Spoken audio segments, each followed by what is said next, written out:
Hello everyone, I just want to show you some simple tricks to modify your game. There are some questions what I get actually on daily basis in quite large quantity. So I hope with this video I get now to the bottom of questions what are more with technical problems and things like that. So most people can then refer to this video instead of coming to me. First of all, I got quite often asked how to change your map size. There's actually larger maps available and also smaller maps available in Transport Fever, but because of technical issues with this kinds of maps, um, they decided to not put it official. So if you put them now in, like I'll show you, it's on your own risk, and if you have problems with that, they will not help you because they are not official. First of all, you go on Steam, looking for your game, will be somewhere in your library. Then you go on Properties, Local Files, and Browser Local Files. Next thing what you do is just go here on Steam, User Data, your Steam ID, and then you change down here to 446800. So open that, go on Local, and then go on Settings. Then open with Notepad or Notepad++. It's up to you what you use. Both are actually quite okay.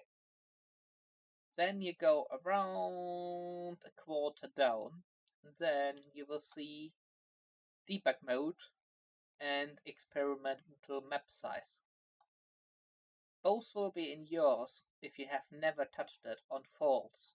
If you put the debug mode in, also put true in, it means you can put things like in the game like your industry. So if you play just normal game, you can put industries in whenever you want to. And the most question what I got asked is about bigger and smaller maps. This is this one.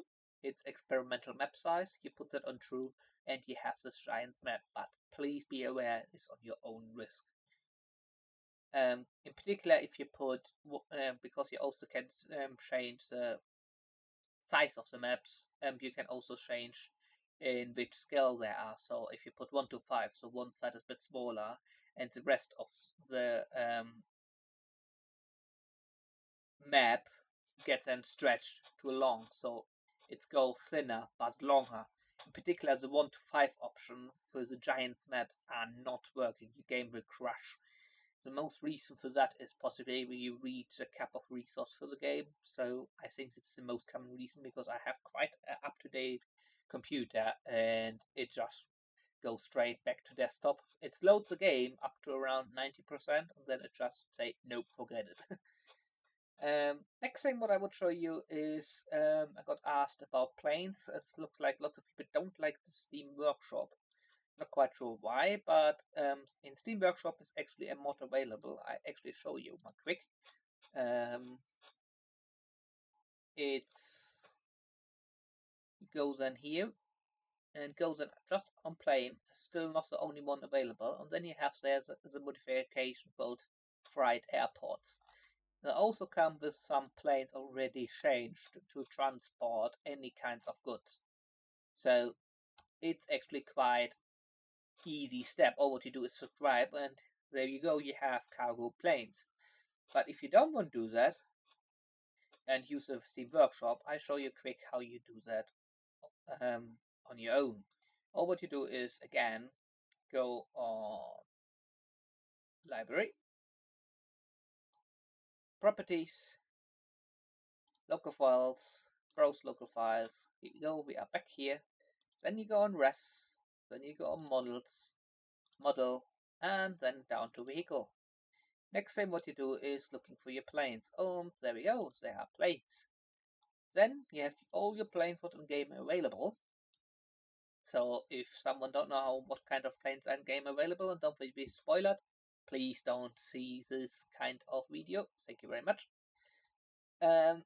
Next thing what you do is go on Airbus, the name of your plane, and again use Notepad or Notepad++. Open it, and here we go. You go all the way down to the bottom. Then you can see You can change here when it's available. You can change it whatever you like. You can put 80-50, but be aware there are no airports, so I don't know how that will work. So next thing, you can also change the lifespan and the running costs. Things like that you can change. Also, you can change here the capacity, but we won't change it completely from passenger down to cargo. So how we do that? The easiest thing is, and I show you only the easy thing. I don't show you how you get pictures when you open the depot and want to buy the plane, how you get pictures in. I don't show you that because there are quite few things if you don't really beware of the material, what you have to do, what you have to put in where. You can actually break it, and I don't want you to show that to risk that. And I get lots of posts, "Ooh, you broke my game." So I show you only the simple way, and that should actually do. You will have then in the preview picture a blue square, but don't worry, just click on it and it will run perfectly fine. So next thing what you do is just open a different kind of vehicle. In this case, I open the ship folder and take the Merlin. Open it, go again on Notepad++, or Notepad, whatever you want to. Then you go down and then you have under the vehicle type, in this case it's say water, you have the word capacity and lots of different type of cargoes. Really important is you go behind capacity and all the way down up to that one. It's really important you make from there to there. If you have missing any kind of that, the game will not start. You can, if you want to, go from there to there. If you want to, copy that, but then you have to put manually that in. This one is really important. It's basically what that say from there is, it's basically start here. You can see the same sign as there. It's basically say where the description of the vehicle starts, and there it's where it's finished. So it's basically tells the game, okay, this kind of information is for this object. Then you have there lots of different cargo or passengers, and then on the end of it, it comes out so information is finished. So this is all what can go. So in this case, all what you do is, it's really important, go from there all the way down there, put in copy, and go then over to your plane. And all what you do now is, again, it's really important that you do that. You go behind type, mark everything off up to there, again the same size sign as there. Make pretty sure you have it marked so it's gone. And all what you do is passed. I apologize that here lots of stuff is a bit in a language which you might not understand. It's a bit of German. I have changed my Windows system, I think, somehow back to German, but it's quite interesting because everything else is still in English. So I don't know how that happened. Could be also the program, but not quite sure. All what you do is then go here on past, and here we go. You have all your cargo types.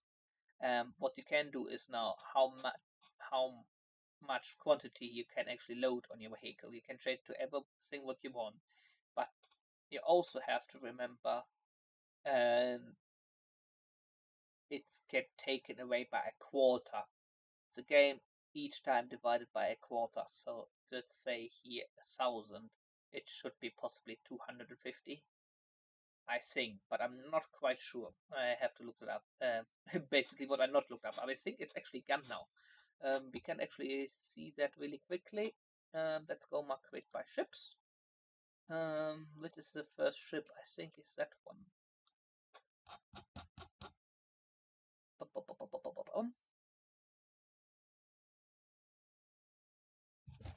Yep, 200. As it looks, is actually the same. That is interesting. So they took that away. So basically what you put in should be then also in the game. What I normally tend to do is I use the passenger capacity, what was for this particular plane by, oops, for that particular plane by 150. I put normally a quarter on top of it because I think you can fit more cargo in than passengers. So I put normally around 180, 190 in. Possibly you can put more in, but I wasn't really looking much for transport everything by plane. Next thing what I want to show you is also quite interesting. There's a big fun start.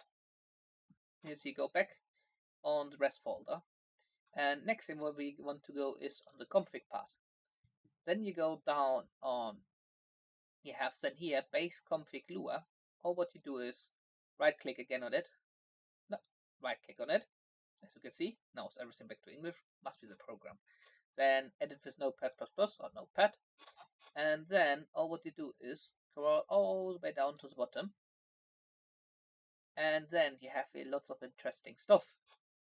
First thing what we can see here is main connection. I think you notice when you delete any kind of streets what you not have built, the game come up with a nice red flashing light, and it will never stop until you restore the street. Can be sometimes really annoying. If you put that on false, that should not happen because it don't require a permanent connection. One way down, it's actually say how much the max production is on your industry. It's basically the highest level this industry can get upgrade to. So I put it up to 4,000. Reason for that, I just like to use on a map not many industry, and basically transport as many town to many towns as possible from that industry. So most of the time I end up with a 16 truck cargo station to have lots of movement around. I really like the challenge to have lots of movement on really short space to get things moving. Next thing down is the growth factor of your town. It's basically decided how quick your town is growing. Do you want your town grow slower, or actually quite fast? Basically, it means how many buildings the town build in one go. Next thing, it's basically the expansion of your town.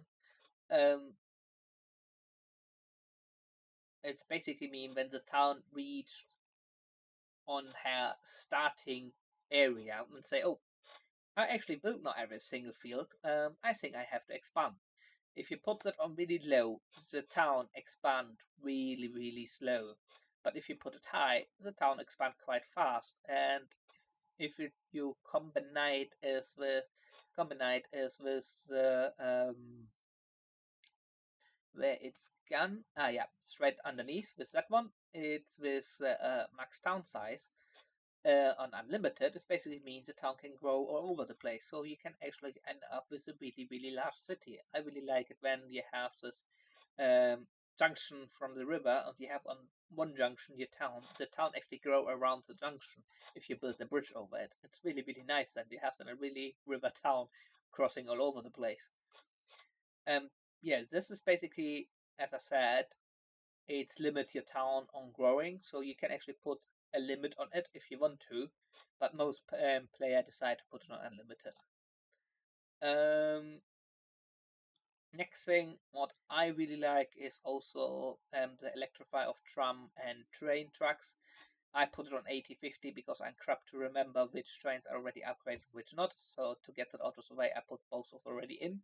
You can change it to which area date you want to, and basically means soon as it hits that here, what you put in here, the electrify is available. Next thing is for your bus lane is this red line on the street, left and right, what should post to be only for your buses, but if you can see in towns, there are lots of crossings close to each other. Cars will use it because not like in city skylines, you can't forbid traffic to use it. Next thing is one of my favorite features, actually, what come now in this game, and I hope they put an update for Train Fever Net to do that, is basically you can now decide how long a day take.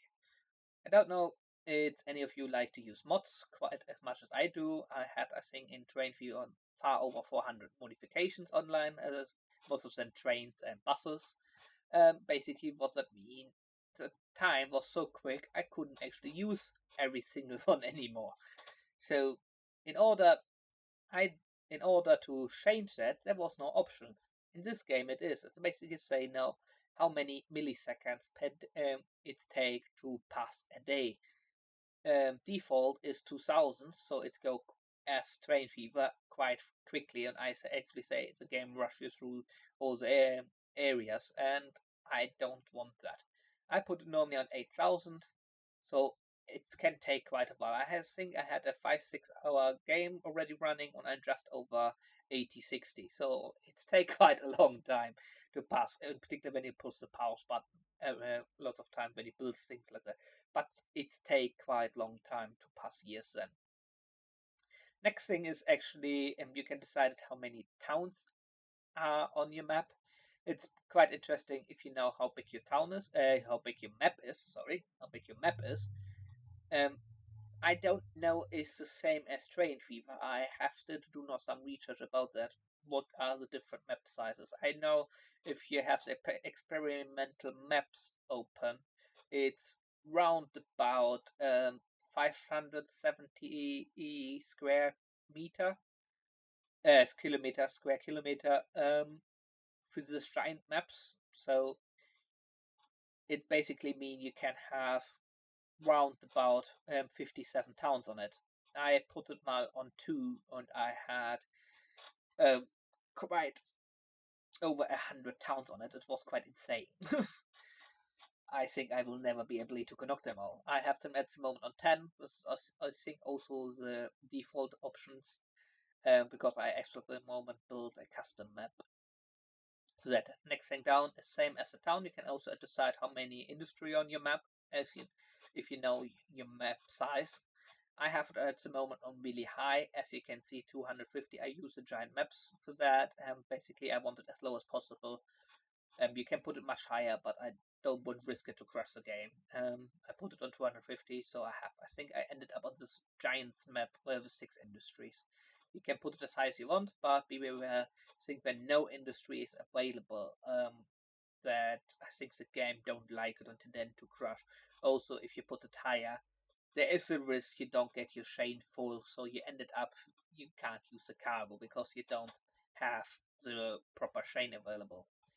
Next sign is town size factor from the beginning of the game. I think it's what it basically means. You can decide that the town should be in average small or in average big.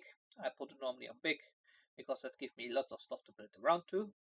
And the next thing is what I actually don't know what to do. I think it's basically mean it don't get street connections all over the place. So it's don't put a connection to towns or industry. It's basically mean no streets are there between the towns and industry. But I put it on fault and basically nothing have changed. So I don't know if this option is actually working or what it's actually doing. I have to do a bit research of that. So far so good. I showed you a couple of nice features what you can actually change really easy on the game. If you have any questions, put it down in the comment, and I will answer it as quickly as possible. And I do another video if it's some big what need lots of attention and basically easy to explain.